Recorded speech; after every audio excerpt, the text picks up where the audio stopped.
Benvenuti in Sala Leonardo, la nostra sala virtuale su My Movies. In occasione del terzo evento ai MIF Awards, che ricordo è il festival che presenta in esclusiva i film vincitori del cavallo di Leonardo da Vinci, selezionati tra centinaia di film iscritti da tutto il mondo, l'anteprima italiana del film documentario Foreign Volunteers in the Hell of Raqqa, traduzione combattenti volontari nell'inferno di Raqqa. Si sono gentilmente collegati dalla Francia e quindi siamo collegati con i due registi e il compositore delle musiche. Pedro, Brito da Fonseca. Hello. Hello. Hello, Andrea. Hello, Andrea. Hi, Pedro. Thank you for coming. And then we have Paul Moreira. Hello, how are you? I don't appear on screen, but I don't know why. Can you hear me? You do appear on screen. Yeah, we can hear you. Welcome, Paul. Okay. And then we have also connected Carlos Leiria. Hi, everybody. Hello. Hello, Carlos. Thank you for coming. And then he's the composer of the music. And so this movie is taking 2 awards. This is a movie like very dangerous, guys. That you did basically during war. I mean, I know you are reporters and covering this kind of this kind of happening, and you do film of this kind. But would you like tell us how did you plan to do this movie? I mean, how the story came out? Would you like to talk about it a little bit?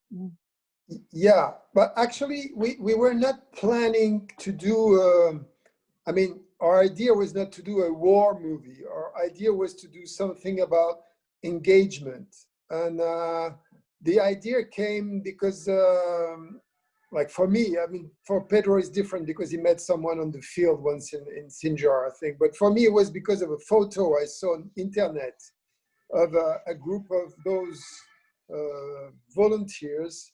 So we started digging a little bit and seeing that there were a huge amount, I mean, hundreds of leftists, anarchists on the field in Syria, risking their lives against Daesh. And we became fascinated by that for many reasons. For me, one of the reasons was that it was so like the glorious episode of the Spanish Civil War, when people from all over the planet went and fought for democracy against fascism. And I thought that well, in our century, the same thing was happening, even though in smaller numbers. And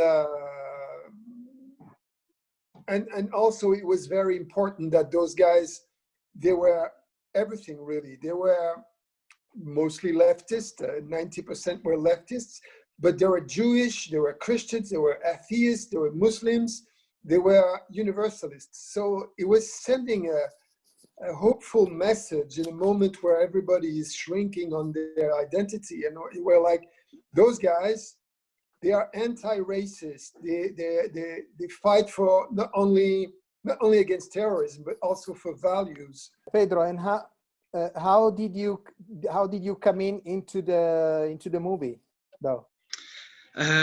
So with Paul, we have been in Iraq. I think it was in 2016 or 17, and so it was interesting for us, to go try to see what's happening at that moment in Syria. It was really difficult to access to the country. The border was closed. Just a few big companies like news companies could at that moment have the possibility to enter, in Syria. And in 2017, I did a documentary about police violence, and I was in contact with leftist activists, and someone put me in contact with someone who was in Syria, a young student, maybe I think he was 21 or 22 years old, and he decided himself to reach Syria. I think it was in December 2016. And I start to be in contact with him, and with Paul, we create relations through Facebook, with this guy. And after several months, we decided with Paul to reach Syria. But when we arrived in Raqqa, we met another group. It was the group of Marcelo, and we decided to follow this group. But that's interesting that you tell me it's the second film that was made, through Facebook meeting. But how did you two come together? Oh, we've been working for quite a long time together. First time I met Pedro was in 2011. In 2011, it was the beginning of the Syrian revolution. There was demonstrations and the beginning of fighting within Syria, and it was impossible to get any visas to get to Syria. And I decided I would try to cross the border illegally and meet those revolutionaries. It's kind of risky because it had never been done before. I had some contacts with the Syrian resistance, and I told them I want to cross. I want to go inside. I want to film your revolution. And they say, well, it's kind of dangerous, but we can help you if you want to. And I say, yes, I want to. And then I tried to find a cameraman, and I don't know why, but all of the cameramen I used to work with declined. Said no, we would not go because really you didn't know. It was like a jump into the unknown. And I had heard about this guy Pedro, was accustomed to extreme situations and was quite good in conflict situations, and he had some reputation about that. And I called him, and he said yes right away. You were saying that, one of the things that I like of the movie, obviously, it's that you get really close, you get into the personal things of everyone, and you alternate the reality of the war with the reality of someone's life at home. And then, I found that really, really human, not like, a war movie, as you were saying. But you were talking also about how it was difficult to get in contact with these people. The conditions that were, they were quite difficult. We went to Syria without any assignment from any broadcast in France. We went on our own money. We went on ourselves, because like 2 weeks before we go, 3 French journalists got killed in Mosul. They stepped on the mine and they got killed. And it was huge in France. Everybody talked about that and talked about the fact that we had to negotiate for weeks with the Kurdish authorities of Iraq. But finally we succeed. We cross the border, and then we get to Kamishlo. Kamishlo is one of the major Kurdish towns where there are some offices with some volunteers. And then we had this contact that we spoke with on Facebook, but he was actually in another town and he was hurt and he was not in Raqqa, so we gave up. Through a friend, we had a contact with a group called the MLKP, and we went to see them, and it worked out. They say, okay, tomorrow morning you're going to Raqqa. So did you add people when you went there to? Yes, yeah. That we connected with people once we were in Kamishlo. The people we were supposed to meet, they were not on the front line. They were really near the border with Turkey, so they were useless for us. And Pedro, were you all the time together shooting together? Do you have 2 cameras? How did you work out, the co-direction? We have several cameras when we were in their home, in the suburbs of Raqqa. We were working together with Paul in July 2017. And for night operation, it was more complicated because for security reasons, there is only 1 people who can go with them. The production, it was only the 2 of you, or there was some more people? No, for the production, no, it's only us, only Paul and me. Wow, two people. And actually, Paul was saying how, you know, there was like 3 journalists that was dead. Like but it was, yes, but it was in Iraq, you know. I remember we spent quite 3 weeks, you know, in Syria, and I remember that it was quite a huge opportunity, you know, to be there, because we met. I think Paul will confirm. We met anyone, you know. There were no journalists except us at that moment. Well, I understand. In fact, you know, one of the things that really you get watching the documentary is like, this is dangerous. You know, how they did this. I mean, they were there. I mean, they were like, you know, leaving the war, leaving the experience. Unbelievable what you did, actually, in terms of documenting, you know, in terms of, you know, filmmaking all this reality. And the thing, as Paul said, it's not a war film, you know, it's not about war. It's during the Raqqa battle, but we are following these guys. The only battle we got to film really was in October. It's funny because, I mean, we did not know it, but it was the very last hours of the Battle of Raqqa. It's incredible. I mean, we went to a house, frontline house. It was with another brigade, but they were the same kind of people. And so we were really like 50 meters away from Daesh. And there was a battle, very heavy battle. And they were shooting. We can hear the case of the bullets falling from very close. I mean, they would hear the shooting, bam, and then the clink, clink, clink of the case. So that meant that they were at the next building.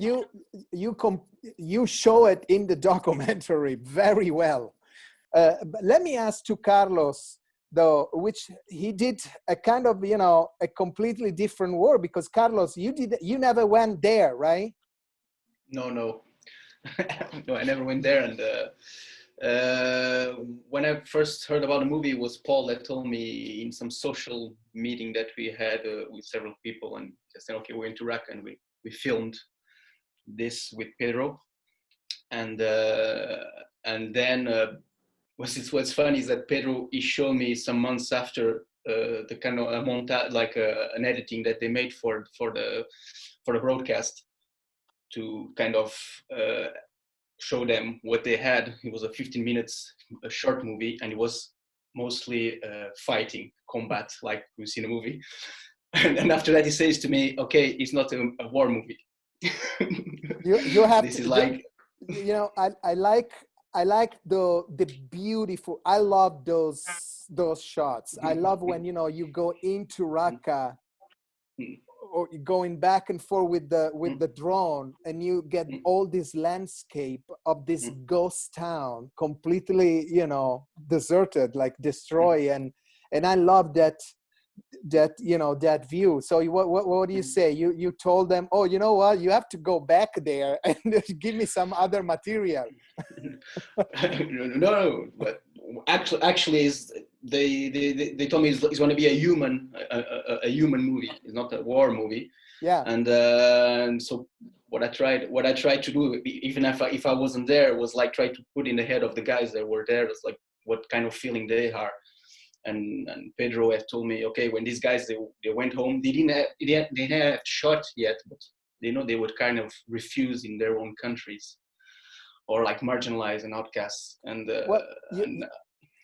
your experience was completely different from their their experience. I mean, you come, you know, you get like all this material in an hard drive.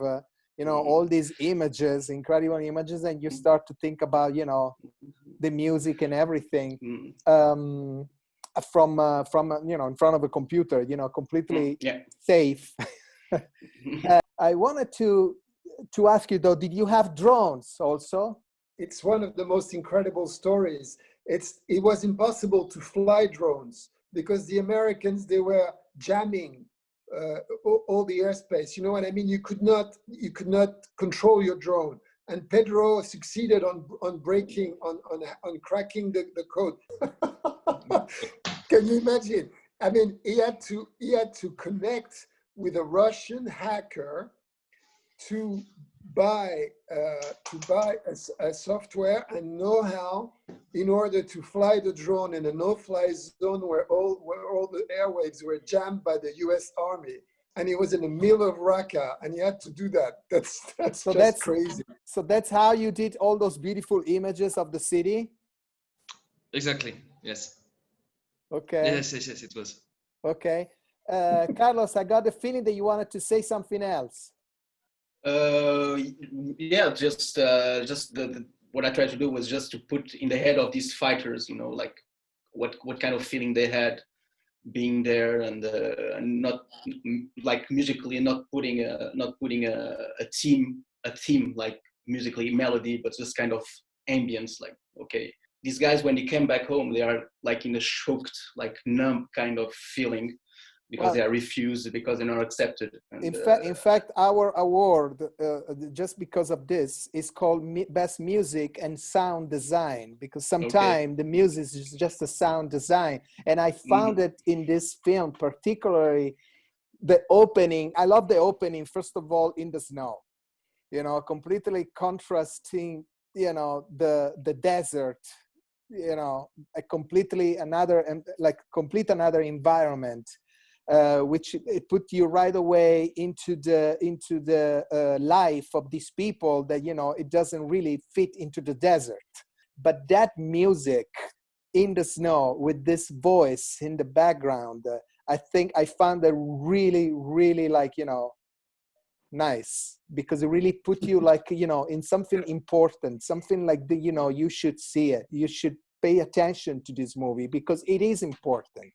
And, you know, I think actually that this Syria war it never been clear to anyone around the world, and there is such a mess there.